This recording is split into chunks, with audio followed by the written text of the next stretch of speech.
Good morning, everybody, and welcome to the Committee of the Whole for the Sunshine Coast Regional District. It's Thursday, July 13th at 9:33.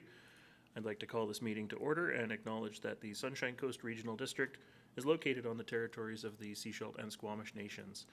We're going to do something a little different today in that I'm going to turn chairing of the meeting over to my Vice Chair, Director Bax. So with that, take it away, sir. Thank you. Good morning, everyone. I have an agenda before me, and I'm asking if there's any changes or late additions. Seeing none, I will call for a motion to adopt the agenda. Motion seconded. All those in favor? Carried. We have a motion. We have an agenda in front of us. Do we have any presentations or delegations? Seeing none, move on to the first report on the agenda, the water supply update. Do we have a staff to introduce that?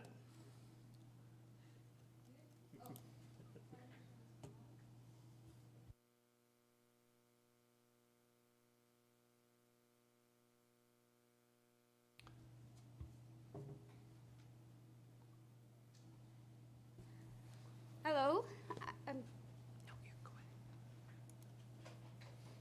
Cody Abbott, Superintendent of Utility Operations. I'm here to provide the water supply update for everybody. So first off, go through the drought conditions. BC has 6 stages for drought. We are currently at step 4. I believe in the last water supply update, everywhere was about stage 2, possibly stage 3. Our location was stage 3, and now the province has moved us up to stage 4, as well as all of Vancouver Island. So here's a historical look at the drought conditions for this time of the year in previous years. And you can see that for the most part, we are never in stage 4, stage 4 at this time. So as the province has moved up the drought condition stages, local municipalities within our area have also increased their water stages to hopefully maintain supply and storage for themselves. So CBRD moved to stage 3, Parksville, Regional District in Nanaimo, stage 4. District of Toledo moved to stage 3 water conservation bylaws. And then just a little side note that the Earth reached its hottest days ever recorded 4 days in a row recently. So for the South Pender water system, we will be moving to stage 3 tomorrow. The water use has not decreased. Initially, the usage did decline a little bit, and then just after Shane's last water supply update, the demand went up again, and it actually went up higher than what the demand was at the start of June, before we called stage 2. We are still going over permit occasionally when these high demand days happen. So SCRD staff will be available up in Pender at the IGA parking lot to answer any questions residents may have, because this is the first time that they have been at stage 3. We're also going to do a mail out for some more information for the residents, again, because it's the first time of stage 3. So what are we doing on our end? Yesterday, staff went up and verified the lake level in Harris Lake. Harris Lake is no longer naturally overflowing into Haslam Creek and into McNeil Lake. If we would want more water, we would need to do something. Staff have also went around yesterday and again today, and we will be using the leak correlator to see if we can find anything on our side. We know that there's a slight amount of water loss between what we're putting out of the water treatment plant and what the residents and commercial businesses are using. So we're going to try and see if we can find those our side leaks. But like I said, it is small in comparison to the leaks on everybody else's side and the demand in general. So some stage 3 reminders for South Pender, ban on use of sprinkling and watering, further time restrictions for hand watering. There's no washing of exterior buildings, windows, or vehicles. You can wash off seawater from boats, and no filling of pools, hot tubs, fountains, ponds, etc. So the Chapman water system's currently at stage 2. The water use is about 1.5 times higher than June of 2022. I believe June of 2023 is exceptionally warmer though. So we're seeing water demand almost doubled since May. So we've also wanted to encourage everybody to sign up for their monthly water use update. And I have some extra notes for you, if it's slide 8. Yeah, it's the next slide. So for the Chapman water system, there's been no significant rainfall in the last 30 days. Pre-stage 2, the Chapman water system demand was 18.5 million liters a day. Since stage 2 is called, it's only gone down about 500,000 liters a day. It's a small reduction in total demand, and I use the Chapman system as opposed to the Chapman water treatment plant, which I think was provided in previous presentations, because now that we have other sources online, it's important to note that it's not just Chapman water that is included in the demand.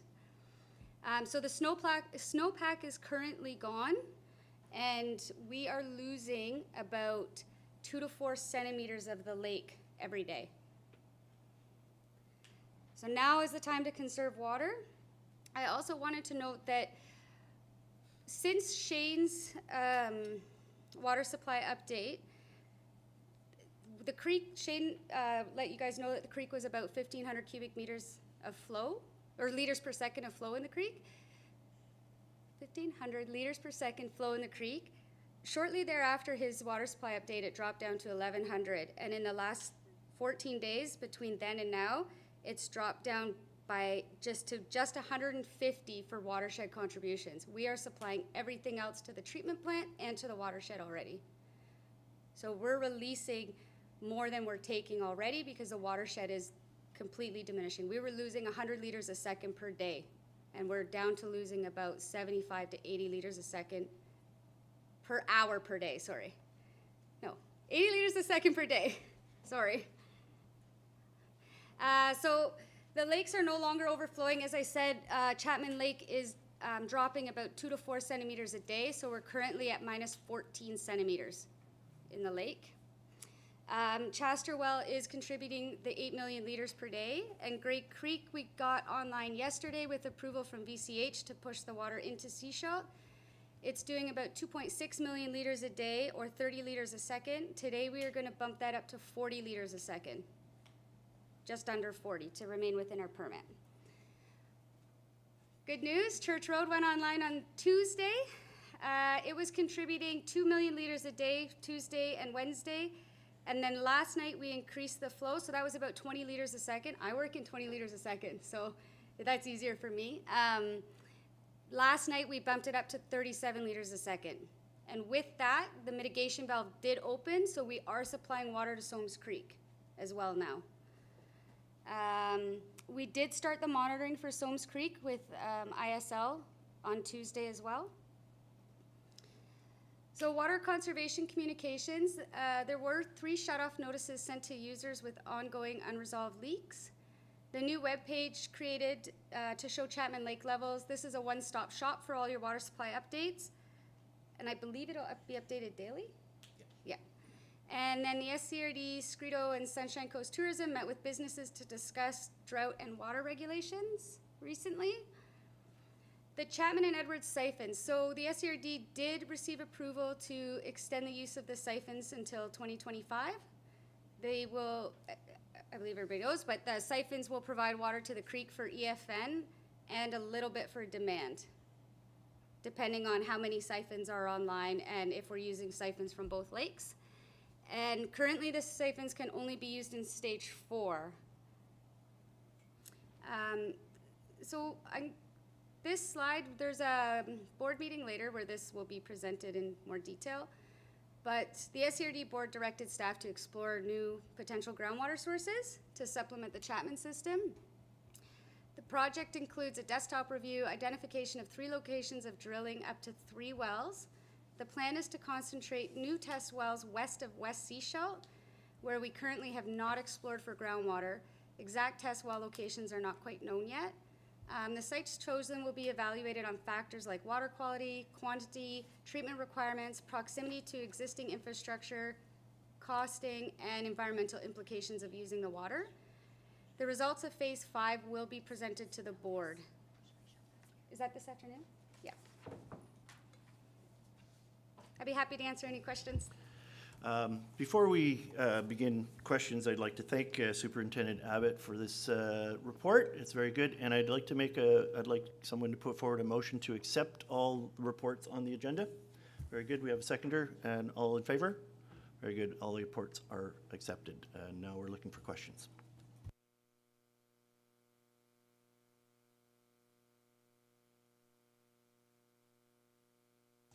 Director McMahon. Sorry, I was searching for my artificial hand there.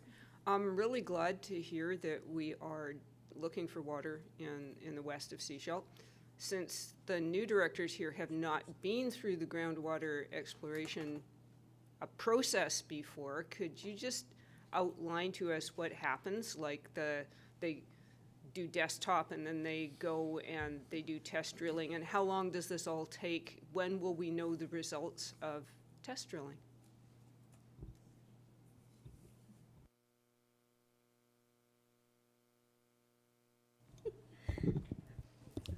Yes, thank you for the question. As stated by Ms. Abbott, the presentation on the actual Phase 5 drilling, probably that question will be best asked at the board meeting this afternoon. Thank you. Director Inkster. Thank you. I guess what you're saying then is that we can ask additional questions and/or on the drilling issue is what Mr. Brown is saying. I do remember, though, a number of years ago that West Sechelt was considered as part of the Looking for Water program then, and there was a drilling program that was to occur a number of years ago. And it'll be interesting to see, and the board needs to consider this, it'll be interesting to see not only the flows but the content of the water in West Sechelt, because obviously there's reasons why the wells that were chosen were part of a South Coast aquifer because of the concerns over flow and condition of water in West Sechelt, contaminants in the water. So it's interesting that that's part of the program, and I'm interested to see what the results will be, but I'm quite sure they did do this a number of years ago. We have to keep looking for water, but they did look at West Sechelt as some choices a number of years ago, and there were a number of concerns. I mean, we would have most likely drilled there and tapped some water if there was enough water without issues and put it into the system already. So it's interesting with that issue, because it was deemed not feasible, as far as I can remember, a number of years ago. If Director Inkster doesn't have a question, then I'm going to move on to Director Stanford. Thank you, Chair. I noticed in the presentation, Grey Creek, I think it says 800,000 liters per day. Did I read that incorrectly? Is it Chester? No, there was something on Grey Creek. I wondered about the numbers. Chester is 800,000, or sorry, I work at different numbers than million liters per day. So Chester's supplying about 1,100 cubic meters a day right now. So that's like 1.1 million liters. We've bumped that up. I should have updated that slide, my apologies. But Grey Creek was doing 2.6 million liters per day yesterday, and we bumped that up today. We're doing it as we speak. So it'll now provide 39 liters a second. I'm not quite sure on the math. It should be about 3.6 million liters per day. Okay, thank you. It's just mainly that conversion I'm getting confused as well. So thank you. Me too. Director McMahon, you have a question.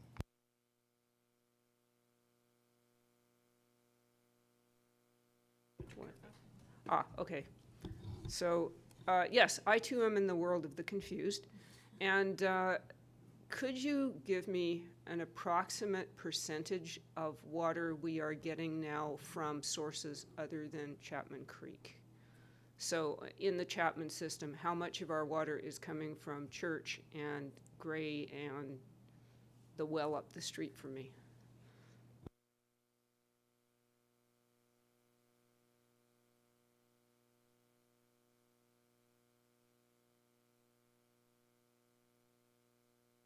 Sorry, if I can give it in liters per second, and then I'll do the math after to figure out meters cubed per day or million liters per day. Grantham's or Church Road is supplying 37 liters per second. This is as of like 9 o'clock this morning. Gray Creek is doing 39 liters per second. Chaster Well is doing 15 liters per second. And Chapman Water Treatment Plant is doing 140.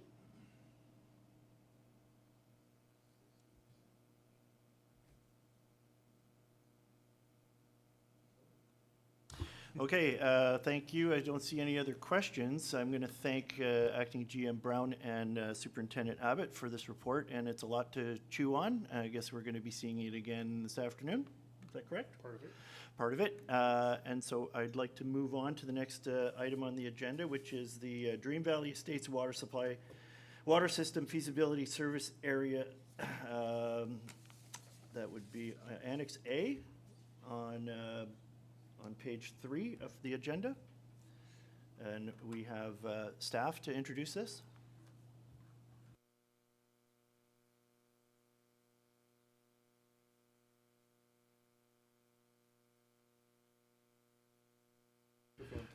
Matt, can you come to the microphone?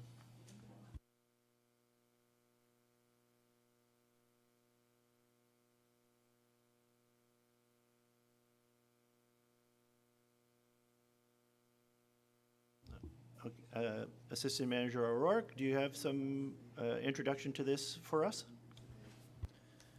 Yeah, I'm Matt O'Rourke, Assistant Manager of Utility Engineering.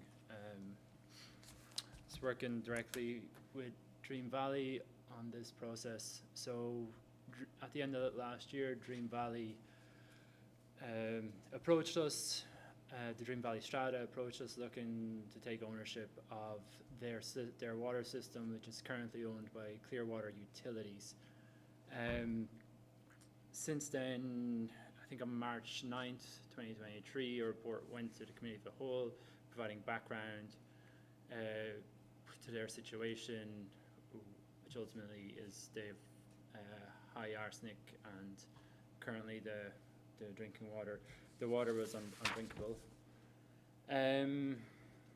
So in order to adopt them into the system, first we must assess the condition of the existing infrastructure and how much it will ultimately cost to bring them into our system. So we're proposing a feasibility service area be established as part of electoral area A,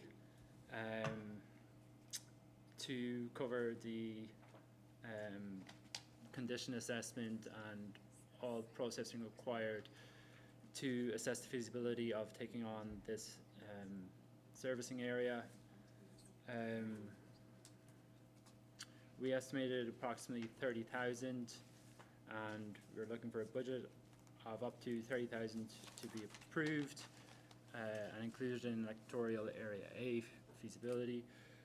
And it will require amendment to the 2023 to 2027 financial plan.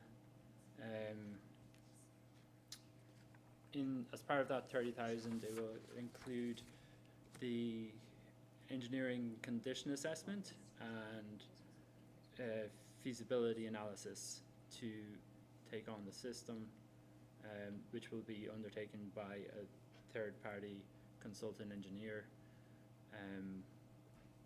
The Dream Valley Strata has indicated they will be able to provide up to 10,000 for that assessment.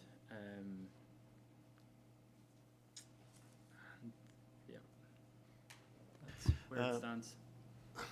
Thank you for your report, Mr. O'Rourke. Do we have any questions from the directors?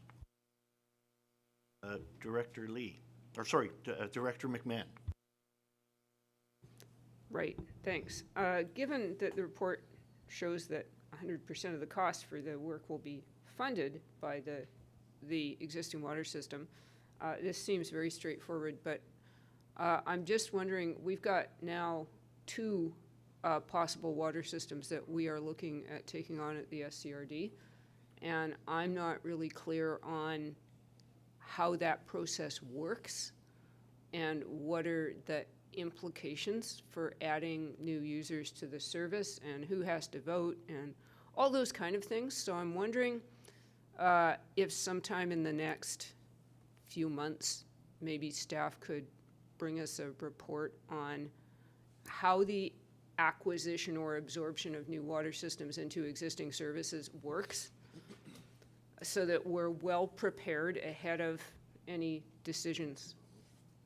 I'm just wondering if staff have any feedback on that.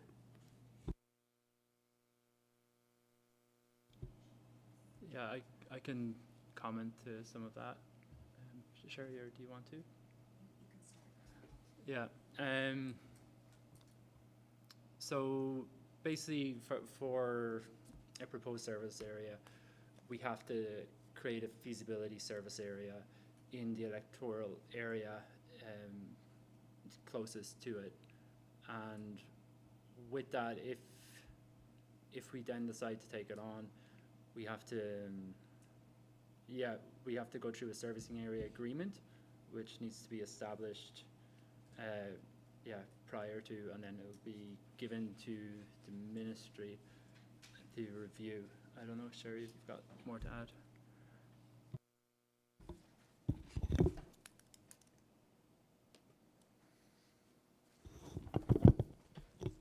Thank you for the question. So similar to a petition process, which I believe we've brought forward that flow chart to board, at some point in this process, once the feasibility is done and the board has made a decision and we've done the financial analysis, then we would go through a formal petition process with the province in order to amend the boundary of the service area. So that would come forward once the feasibility has been completed and the board has made decision about whether or not we are to incorporate it into the service. Director McMahon, follow-up question. Yeah, I have a lot of general questions, like who has to assent? The people who are being added to the service, or the people who are already in the service? Do they have to assent, and who pays the costs, and all of those things, which I realize, we're not ready for yet on this particular issue, but maybe if there was a flow chart that we could understand the entire process and the ins and outs of it well in advance, so that we are prepared and knowledgeable. Thank you.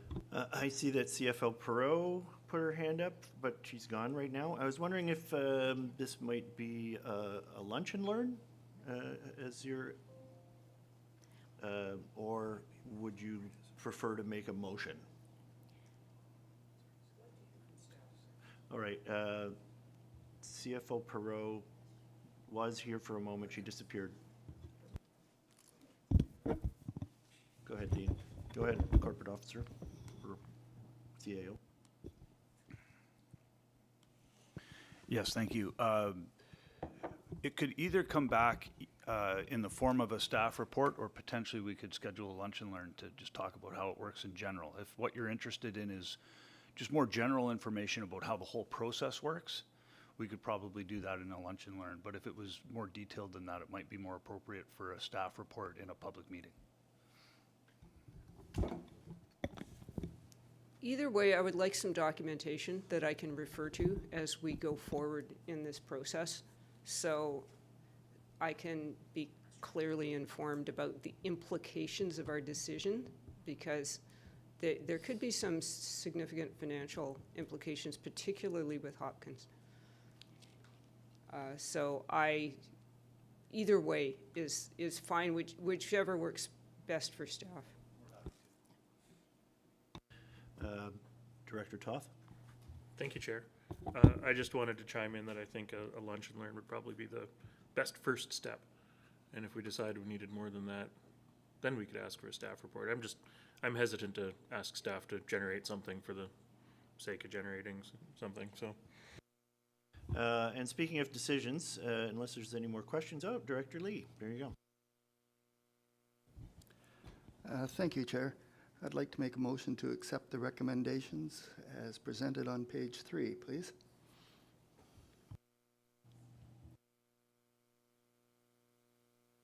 Sorry, I see a seconder. Any questions, any discussion on the matter? No? Okay, I'm going to call the question. All those in favor? None opposed? Okay. We're on to the next item on the agenda is item 4, Dan Bosch Park and Catherine Lake Proposed Enhancement Project Update, Annex B. Do we have staff to introduce this? Thank you.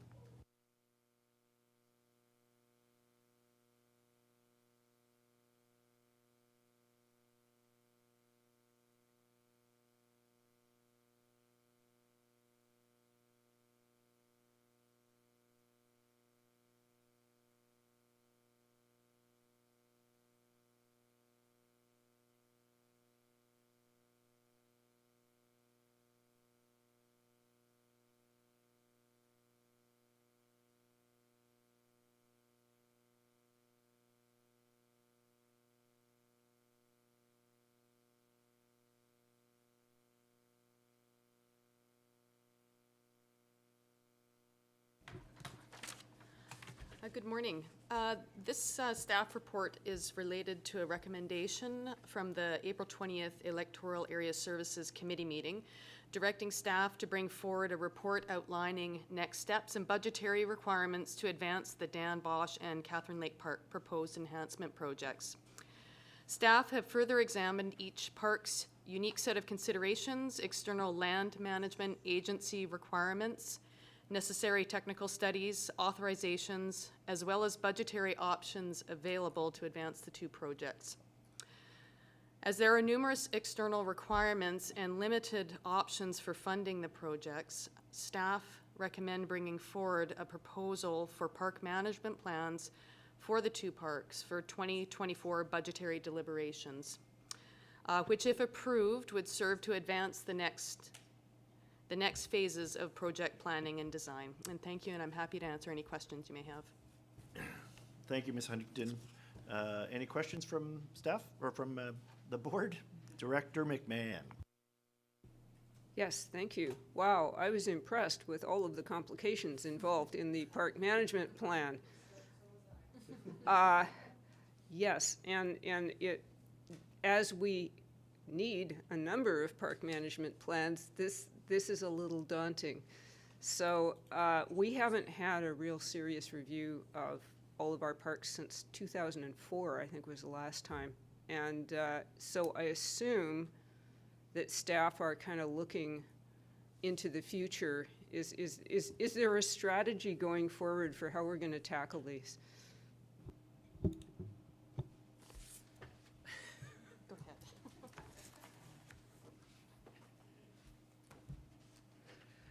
Thank you for the question, through the chair.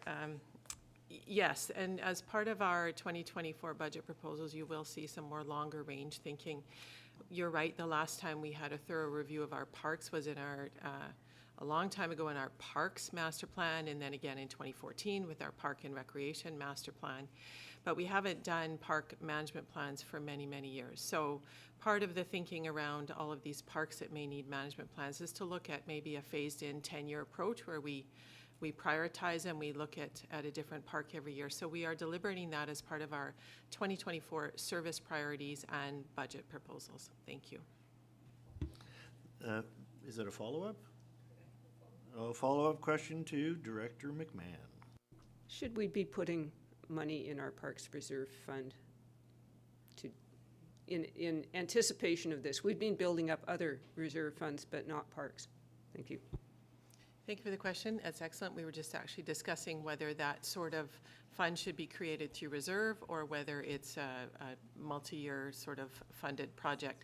So I need to discuss that with finance, but that will be part of our considerations in our 2024 budget. Thank you. Thank you, and I'll move on to Director Stanford. Thank you, Chair. This is more of a general question. I noticed on page 3 of the report that staff are exploring alternative funding sources or grants. When looking at grants, how does staff rationalize against other regional district projects so that requests and applications are not bumping up against each other and one may be denied based on a previous number of applications? What is the process for that? Thank you for the question, and through the chair, and I will defer secondarily to our CFO to answer this, but I'll start. So I do know that in finance, they're always looking at what grants are available to us and what projects we have across the corporation that might best suit the eligibility requirements of those grants. And then we talk about that as SLT as we look at the various projects that we have to fund, and that is built into our considerations when we make recommendations for funding sources. But perhaps CFO Perot has something more to add. Thank you.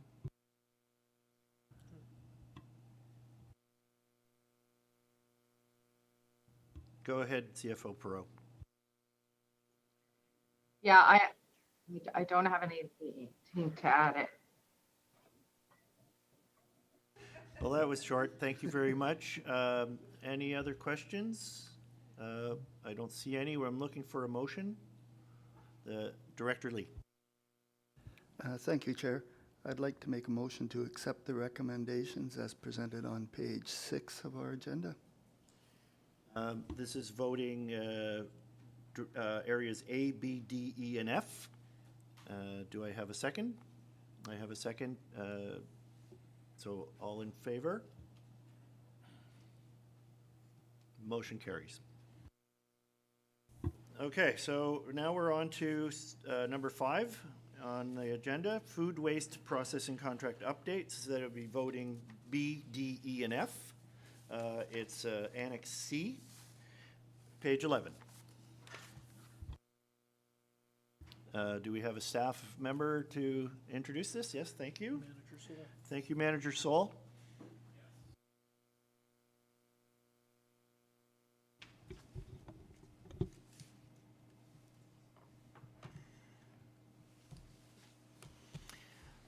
Hi, yes, and thanks for the opportunity here. What we have before the board today is a 2-year extension to our food waste processing for material that's collected as part of the SCRD's curbside program.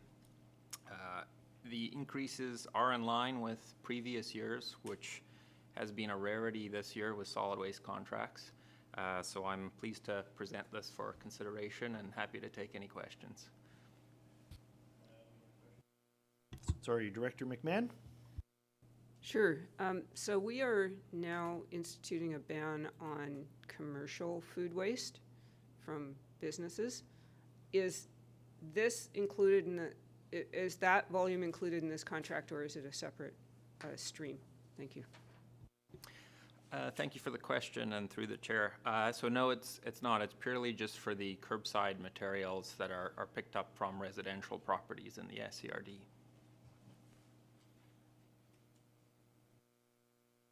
A follow-up question, Director McMahon?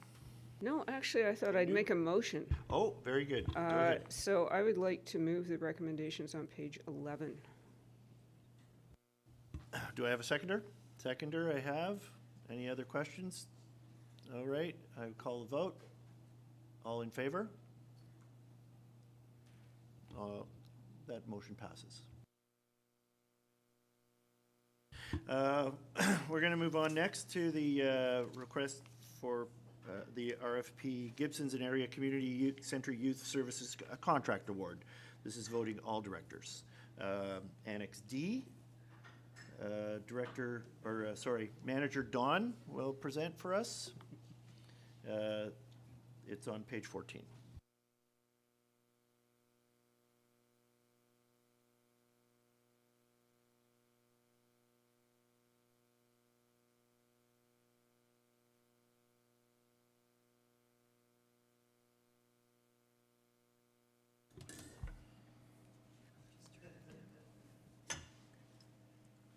Okay, good morning, everybody. I'm pleased to present the contract award report for Youth Center Services at the Gibsons and Area Community Center for a 3-year term beginning in January 2024 until December 2026, with the option to renew for an additional 2 years from there.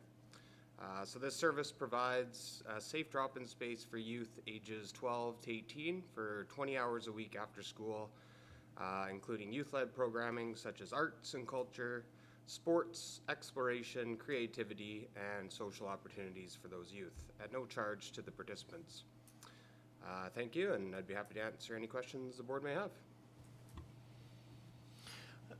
Any questions from the board? I'd just like to make a statement that my son has used this service before, and I think it's just wonderful. We have Director Toth. Thank you, Chair. No questions. I think this is a great service. The more we can do for youth programming, the better. And I'm happy to move the recommendations on page 14 as presented. Do I have a seconder? Seconder. Do I have all those in favor? Opposed? None? Motion is carried. Now we're on to the next item on our agenda, which is Solid Waste Management Plan Public Technical Advisory Committee minutes. Comments from directors? Are there any? Yeah. Do we have to accept this, or we've already accepted this? Are there any? Oh, we have a question from Director McMahon. Thank you. Just a comment, there are no recommendations in these minutes, but that was a very good meeting. I really appreciated the consultants and a lot of very thoughtful contributions from the committee. I really appreciate their stepping up for this committee and doing such a good job. So thank you. Just a question myself. I was wondering if there's going to be some point in the future where they will be making recommendations to the board? Very good. Okay, that report is that those minutes have been accepted already. I'm going to move on to communications. Any communications? No, there's no new business. No new business. Nothing in camera today, and so I will ask for a motion to adjourn. A motion seconded. All in favor? Done. Thank you very much. Any questions from the gallery? Oh, there we go. We have the Coast Reporter. Would you like to ask a question? Yes, thank you, Director Bax. Through you to staff, was that breakdown by percentage for the current contributions to the Chapman water system provided? And if so, could I have that reviewed? Did you understand that question, staff? Very good. Director Soul. Or, sorry, Manager Soul. GM Brown. We'll put it over here. Sorry. It's been hard to keep track of the seat situation here. Yes, Superintendent Abbott, who provided the figures earlier, has provided me with her calculations. So as of this morning, it's approximately 16% from Grantham's, 17% from Grey Creek, 6% from Chester, and 61% from Chapman.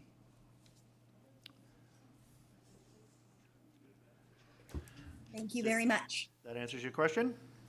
Yes, it does. Thank you very much. All right, thank you. I don't see any other